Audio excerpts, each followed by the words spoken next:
Hi, I'm Florence Theriault from Theriaults the Doll Masters in Annapolis, Maryland, and I'm here today to show you a set of 6 of the world's rarest dolls. First of all, I want to tell you a really interesting story. In the early 1980s, Theriault sold a very rare bisque doll made in France, designed by the French artist Albert Marc. In the early 1980s, this doll sold at Theriault's for $38,000, a record price that everyone said this will never be topped. Just a few years ago, we sold another one for $260,000.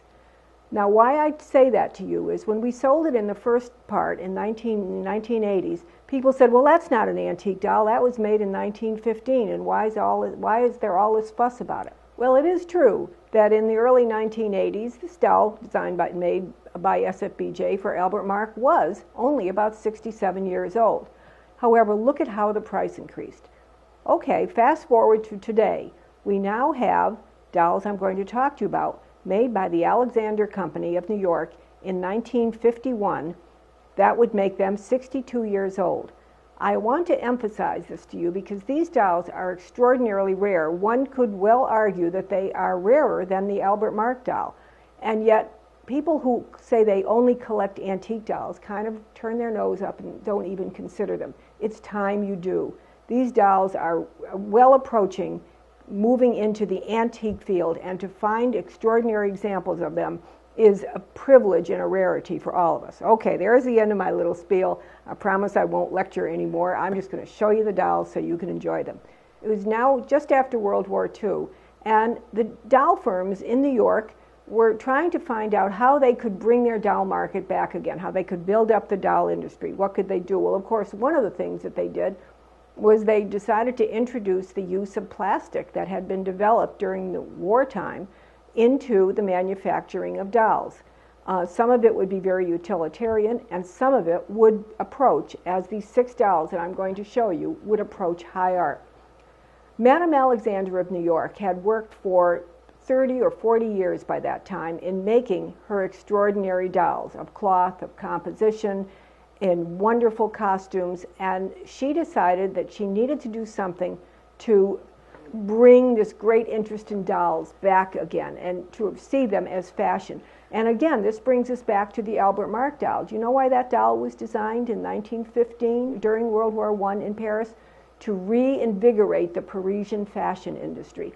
In fact, the dolls were costumed by a very famous Parisian couturière, the Margaine Lacroix Company. And so now we have, many years later, some decades later, Madame Alexander wanting to reinvigorate the New York doll industry, with her introduction of high-quality, artistic, hard plastic, and fashion design costumes. She succeeded admirably. She designed and produced a series of 6 dolls that never appeared in her catalogs, that appear to have been made in very, very limited numbers. I've queried doll specialists in Alexander to say, how many do you think were made? And, you know, opinions vary, but suffice it to say, anywhere from 10 of each to 100 of each. That's extraordinarily rare for these dolls. Why were they so rare? Because each was hand-painted, each was totally different, each was costumed in the most extraordinary fabrics from the finest couturières of the world, the finest fabric makers of the world, with wonderful lace, with wonderful silk flowers and accessories. So, without talking any more about them, let me show them to you first, and then we'll sum up. There are 6 of the dolls. This is one that is known. The names that the dolls have are names that collectors have given them. They don't appear to be names that originated with the Alexander Company, but they kind of help us identify the dolls. And this is known for a reason you will shortly see as the lady with the rhinestone beauty mark. And if you look at her face, you will see this wonderful beauty mark on her cheek. Very, very lovely. All of these dolls are known for their extremely exaggerated cut of these very, very long eyelashes, very geometrically cut and very beautifully done. The faces on these were all hand-painted, and they were at this time all being hand-painted in the Alexander workshops in New York City. And so this is the very wonderful lady with the rhinestone diamond. And please look at her hair, how absolutely perfect it is. Wonderful netting set with little rhinestones. and then the headpiece going down and forming into the sides of her face very, very beautifully. The cluster of curls held at the back. And her gown to match the little lace cap she's wearing, again with the rhinestones and black beads on them, very, very beautifully done. And of course, even extending to the matching bracelets. Very fine example. The first of them, the lady with the rhinestone beauty mark. We have this beautiful girl that is known by collectors as Katherine Grayson, although for the life of me, to be honest, I don't see why. I've looked her up extensively. I don't even think she had red hair. But nevertheless, there she is named, so that will help you identify her. Many of these dolls have their little original fashion award tags, and I'm going to tell you a little bit more about that fashion award tag later on, so you do want to kind of keep that in mind. This beautiful red-haired lady has, again, look at her eyelashes, these wonderful elongated, geometrically cut eyelashes. All of her eyebrow painting and the little lashes at the side and her beautiful lips are all hand-painted again in the studios in New York. And now let's look at her hair. Absolutely wonderful. Imagine a doll that is this old, at this point now, 62 years old, that has maintained her hair, not a single hair out of place, all of the original floral decorations, the silk flowers still arranged in her hair, and wonderful jewelry again, and please be looking at her beautiful gown when it comes around too. For this series of dolls, Alexander seemed to be able to obtain some wonderful early handmade lace, and here it appears as the bodice of the dress, studded with little rhinestones, and then her little matching reticule that she is carrying. A wonderful, wonderful piece.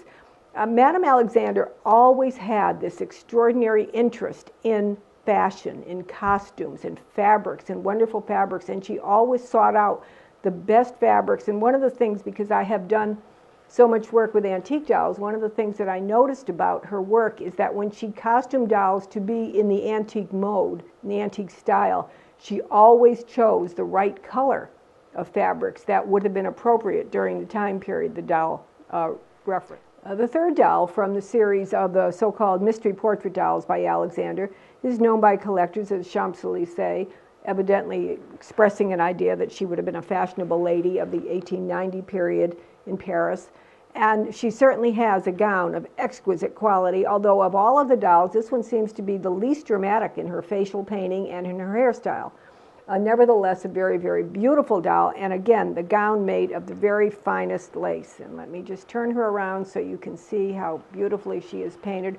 Her hair is done up in arranged curls and braids, and it is still captured in its original net snood that it would have been when it came from the Alexander factory. And please look also at this wonderful little handbag that she is carrying with the little ball fringe and the, again, embroidered lace body of the purse. Very beautiful example.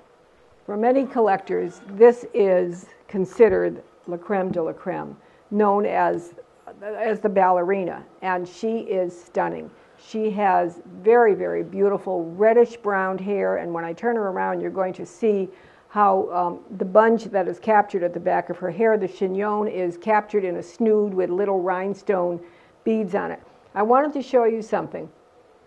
I have here a miniature potted pot of silk flowers made in France about 1875. And I want you to look at the wonderful quality of the silk flowers made in France and compare them to the flowers that appear on the ballerina's tutu costume.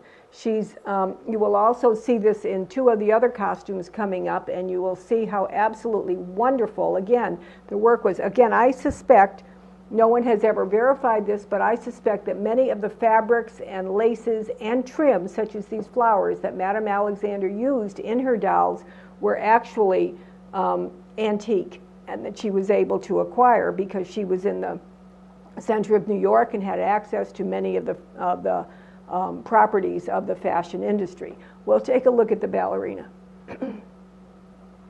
Her tiara is studded with little seed pearls and rhinestones. At the back, again, her chignon is captured with rhinestones. Very, very beautiful. As we turn her around, you're seeing, again, the finest lace overlaid on pleated tulle with fine scalloped edging on it, multi-layered I might add, and very stiffened, so it makes the fine lace of the ballerina really flare out beautifully. Studded with tiny little rhinestones and silk flowers, a little matching collarette, and she has the most beautiful painting of the face with really, really rich, full lips. Very stunning doll. And imagine again, this costume and this doll and this hair, now verging on 65 years old. Perhaps the most dramatic of the series of the portrait dolls, of the mystery portrait dolls by Alexander, is this model, sometimes known by collectors as either Pink Champagne or Arlene Doll. Just a name that came on to them by collectors in early years, and if it's helpful to identify them that way, well, then that would be a useful way to do it. But it's not a name, remember, that Alexander Company ever gave them. She has really rich red, almost like a carrot red hair, but beautifully subdued because of the elegant hairstyle that she has. And please, when I turn her around, I hope the camera will capture her eyelashes that are so geometrically cut and very, very dramatic. And really these rich, full lips that are just quite beautiful. Now we turn her around, and you're seeing again her beautiful, like a lavender, more a mauve or lavender costume. Very, very beautiful. And again, it is, I'm going to show you when I bring it around, it's noted for the simplicity of the cut, little caplet sleeves, a fitted bodice with a slightly dropped waist. But what is noticeable is the garland of flowers. Again, the silk flowers, just like the ones I showed you in the little antique French pot. These wonderful flowers, and there are about 6 or 7 different types of flowers, from little rosebuds to violets. Well, my mother would tell me I'm terrible, I don't know flowers. I don't know the names of them, but there are about 6 different varieties of flowers there. They're wonderful. She has wonderful little pearls, diamond earrings, and she is just perfect in every single way. And again, wearing her Fashion Academy Award, and please remember that because we're going to talk about that shortly. And as wonderful as they all are, let's face it, I've saved the best for last. This is the wonderful bride, and she is so spectacular. Again, look at her beautiful painting, very, very carefully done, very fine, creamy complexion, all hand-painted in the Alexander Company in New York. Look at her arranged curls on her forehead. You don't find this with any other Alexander doll. And look at her hair. I'm going to very carefully lift her veil so you can see how her hair is totally arranged at the back. Flowers at the side of the hair. Very, very beautifully done. And this long lace that is truly the finest antique lace, designed to come over her shoulders and fit on top of this wonderful ivory satin gown. And again, I'll slightly lift the veil and turn her around so you can see how the gown is constructed in the back. Very, very fine. I think probably this would be my favorite. So those are the wonderful dolls of this series. Madame Alexander worked very, very hard to win the support and to help build the fashion industry in New York. Her purpose was not only to build the doll industry, but to encourage the fashion industry, and there is absolute proof that she succeeded in this. In 1951, she was awarded the Fashion Academy Award, and her dolls for the next 3 years wore the little gold wrist bracelet that said that they were the winner of the New York Fashion Academy Award. What I found really exciting when I was working on cataloging these dolls, I found on the internet a photograph of Madame receiving the award in 1951. And in the background, between Madame and the gentleman from the Fashion Academy who gave her the award, was one of the dolls from this series, the bride. And there she was, posed in a shadow box between the two. To me, absolute proof that the reason she received the award was for this series of portrait dolls, portrait mystery dolls, that she made at the time. When she won the award again in 1952, There was a letter that came along with the award, and I wanted to read this to you because this proves that she was so intrigued and fascinated with fashion and wanted everything to be absolutely proper. The letter said, "Accenting fine fabrics and meticulous workmanship with the newest in fashion trends, you have imbued dolls' clothes with all the loveliness and smartness that might well characterize a leading couturier's collection." Not just dolls, but couturier. And as a matter of fact, at this time, one of her close friends was an important person in the fashion industry. Unfortunately, we don't know his name, but what we do know is that he purchased for his granddaughter this exact complete set of dolls that he gave to his granddaughter. She kept them, preserved them carefully, I suspect because of their unbelievable condition. She probably kept them carefully packed away, but she did keep them for the next 50-odd years.